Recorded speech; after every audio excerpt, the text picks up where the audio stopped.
I'm Jenny Beth Martin with Tea Party Patriots Action. Thank you for joining today's Lunch Break Live with Tea Party Patriots. In just a moment, we'll go to Bill Pasco for our Washington Report. Before we do that, I ask that you please take just a second and share this live session with your friends on Facebook. If you're watching on Facebook, give it a like and a share from Rumble, and the same from YouTube. No matter which way you're watching, please make sure that you're sharing it so more people get to watch the video and learn what's happening in Washington, D.C. After Bill finishes his Washington report, we'll come back to me and I'll go over the call to action for the week. And now we're going to Bill Pasco for our Washington report. Thank you, Jenny Beth. The House and Senate will come back Monday and stay in session through Thursday. Last week in the House came back to work on Tuesday and took up and passed 2 bills under suspension of the rules. On Wednesday, the House took up and passed the rule governing floor consideration of H.R. 2, the Secure the Border Act, and H.R. 1163, the Protecting Taxpayers and Victims of Unemployment Fraud Act. On Thursday, the House took up H.R. 2, the Secure the Border Act. It passed by a vote of 219 to 213, with all the yes votes coming from Republicans and all but 2 of the no votes coming from Democrats. On Friday, the House took up and passed H.R. 1163, the Protecting Taxpayers and Victims of Unemployment Fraud Act. The bill passed by a vote of 230 to 200, with all the Republicans voting for it and 10 Democrats crossing over to join the Republicans in voting for it. Then the House took up and passed a bill under suspension of the rules, and then they were done. This week in the House will return Monday with the first vote set for 6:30 p.m. At that time, the House is scheduled to take up 3 bills under suspension of the rules. This is National Police Week, so the House will be focusing on law enforcement measures. On Tuesday and Wednesday, the House will consider H.R. 2494, the Police Act of 2023, and H.R. 3091, the Federal Law Enforcement Officer Service Weapon Purchase Act. The Police Act is an acronym for the Protect Our Law Enforcement with Immigration Control and Enforcement Act, which calls for amending the Immigration and Nationality Policy Act to make assaulting a police officer a deportable offense. The Officer Service Weapon Purchase Act would create a program to allow federal law enforcement officers to purchase retired handguns. On Thursday, the House will consider H.Con. Res. 40, expressing support for local law enforcement officers and condemning efforts to defund or dismantle local law enforcement agencies. Last week in the Senate came back to work on Tuesday and voted to invoke cloture on the nomination of L. Feliz Gorordo to be U.S. alternate executive director of the International Bank for Reconstruction and Development. On Wednesday, the Senate voted to confirm him to that position. Then the Senate voted to invoke cloture on and then to confirm the nomination of Glenna Lorene Wright Gallo to be Assistant Secretary for Special Education and Rehabilitative Services at the Department of Education. Then the Senate voted to confirm Joy Colleen Shogun to be the Archivist of the United States and Geeta Rao Gupta to be Ambassador at Large for Global Women's Issues. On Thursday, the Senate took up and passed S.J. Res. 23, a Congressional Review Act resolution of disapproval of the rule submitted by the National Marine Fisheries Service relating to endangered and threatened wildlife and plants, regulation for listing endangered and threatened species, and designing critical habitat. Then the Senate took up and passed S.J. Res. 24, a CRA resolution of disapproval of the rule submitted by the United States Fish and Wildlife Service relating to endangered and threatened wildlife and plants, endangered species status for northern long-eared bat. Then the Senate voted to invoke cloture on the nomination of Bradley N. Garcia to be U.S. Circuit Judge for the District of Columbia Circuit. And then they were done. This week in the Senate will return on Monday with the first vote set for 5:30 p.m. At that time, the Senate will proceed to a roll call vote on confirmation of Bradley N. Garcia to be U.S. Circuit Judge for the District of Columbia Circuit. Now the latest on the Biden crime family saga. On Wednesday of last week, as promised, House Oversight and Accountability Chairman James Comer and a half dozen of his Republican colleagues on the committee held a press conference to update the media on the progress they've made in their investigation of the Biden crime family. In a 36-page report, the committee wrote, quote, "The committee has uncovered evidence indicative of influence peddling and financial deception warranting further investigation and legislative solutions," end quote. According to the committee, various Biden family members formed no fewer than 17 limited liability companies during the 8 years of Joe Biden's service as vice president. Those companies took in more than $10 million from foreign nationals. And the question remains, what did those foreign nationals believe they were buying with their money? We know no goods exchanged hands, so what services were rendered in exchange for that money? In the absence of any more innocent explanation, it certainly seems the Biden family was engaging in old-fashioned influence peddling. Whether or not Joe Biden knew or profited from the influence peddling is yet to be determined.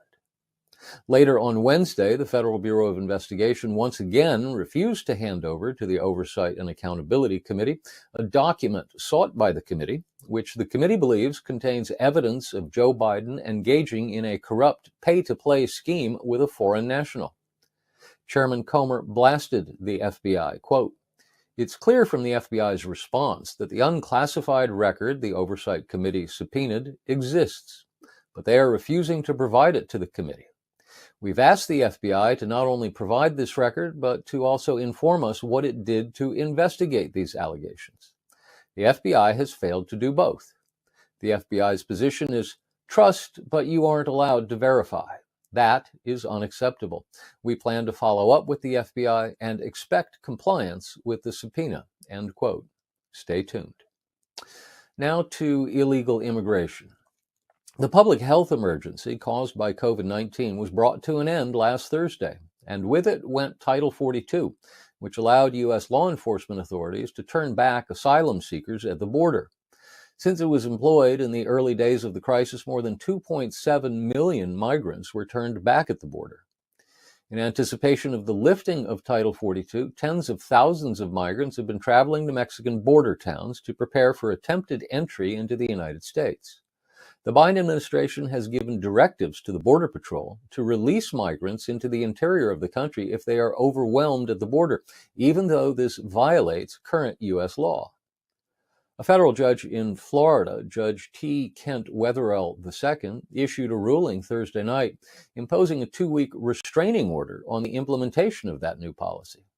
When the Biden administration responded by requesting an emergency 2-week stay of his order, he blasted Biden's lawyers and denied their request, calling the Biden administration's request for an emergency stay borderline frivolous and chicken little.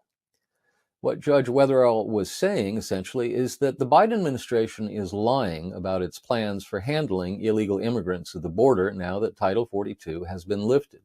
Quote, DHS's chicken little arguments about the impact of it not being able to misuse parole under either policy as a processing tool for the surge of aliens arriving at the border are hard to square with the DHS secretary's recent comments that only a fraction of the people that we encounter would be paroled into the country and that the vast majority will be addressed in our Border Patrol facilities and our ICE detention facilities, the judge wrote.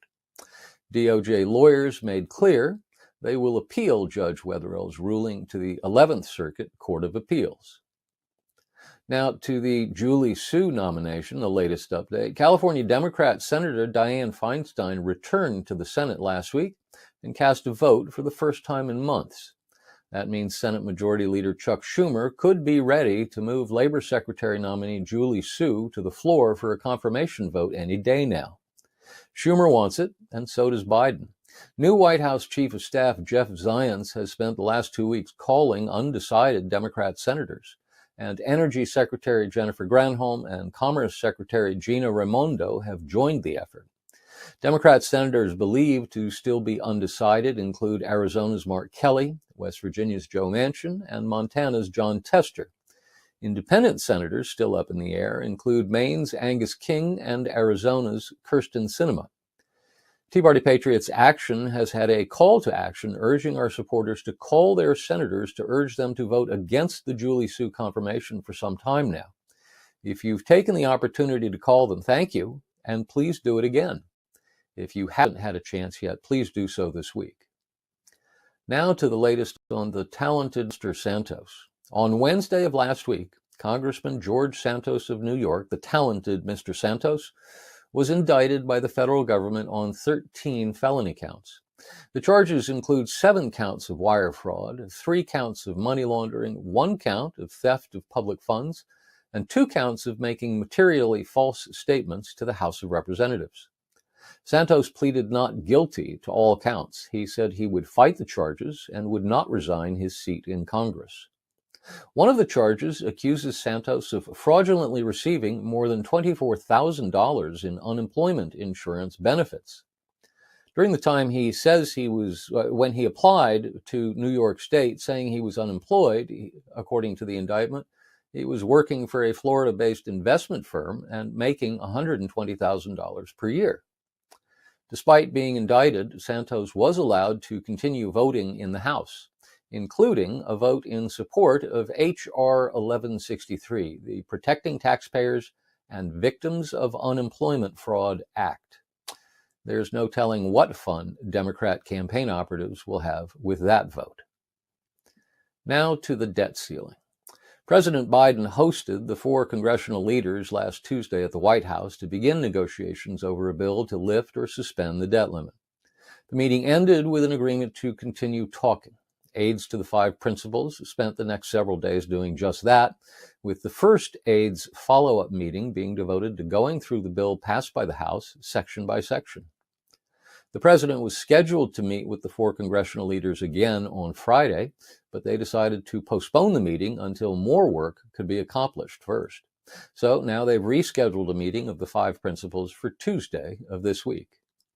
Meanwhile, the Congressional Budget Office released an analysis of current revenues and obligations that suggests the X date, that is, the date beyond which Treasury will lose its ability to continue juggling the bills, will likely fall in the first 2 weeks of June. And that's our Washington report for this week. Bill, thank you so much for that Washington report.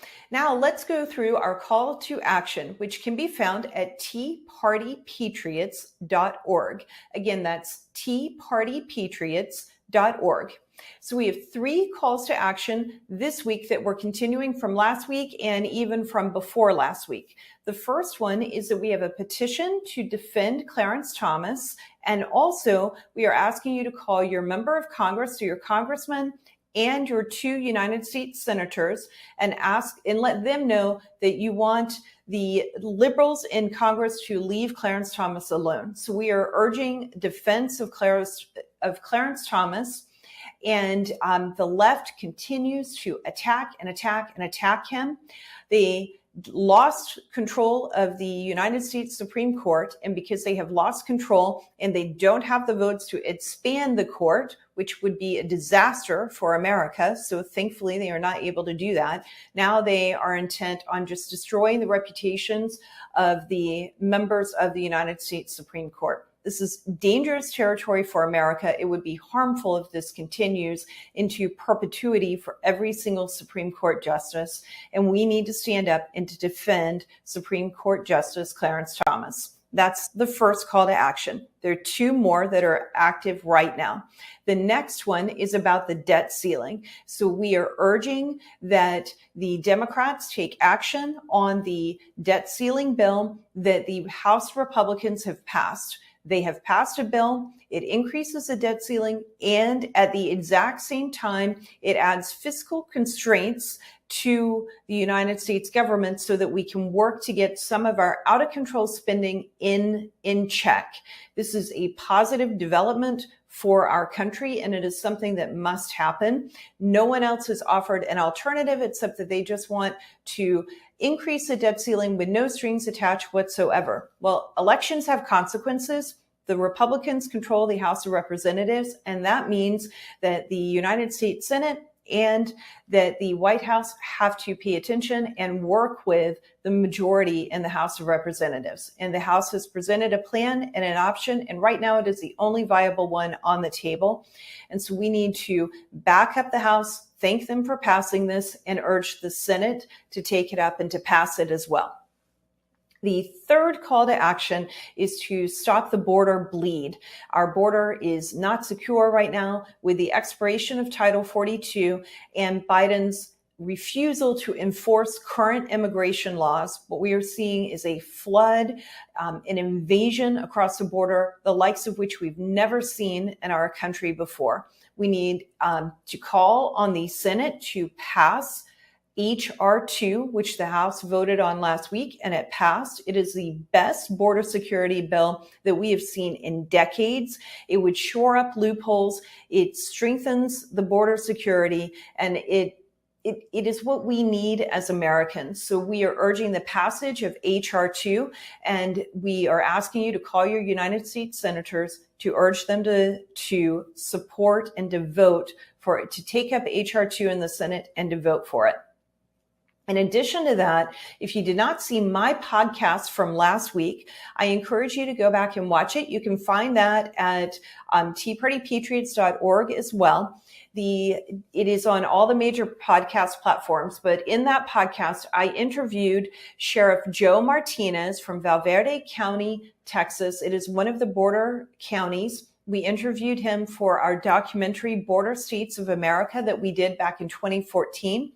I had a very good discussion with him. I'm hoping that I can go back to the border sometime in the next few weeks and interview several more sheriffs who Sheriff Martinez encouraged me to reach out to and to talk to. So we're working on scheduling for that. But at the moment, what we do have is this very good interview with Sheriff Martinez. It was done about 1 week before Title 42 expired. So please take a look at that. I was just down on the border less than 2 weeks ago. There are probably going to be 2 more calls to action. We're working on those right now, but we do not have them live and ready to go on our website. So make sure that you check back at teapartypatriots.org later this week, probably on Wednesday for those. One will be stopping the energy proposals that President Biden is trying to enact right now that would limit the ability for coal plants to process coal in the country and would cause our energy prices to soar. So that is one. And then the second one is an expansion of the Department of Transportation. So we are going to be opposing that expansion of the Department of Transportation, and we'll have a call to action on that as well. So check back on those. We are not ready for those to go live yet, but they will be later this week. If you have any questions, please feel free to reach out to me. You can email me directly at jenny.beth@teapartypatriots.org. Again, that's Jenny, Jenny.Beth, BETH, at teapartypatriots.org. If you have any questions about our calls to action, if you have any questions about the Washington report that Bill did, just shoot us an email and we will answer those for you.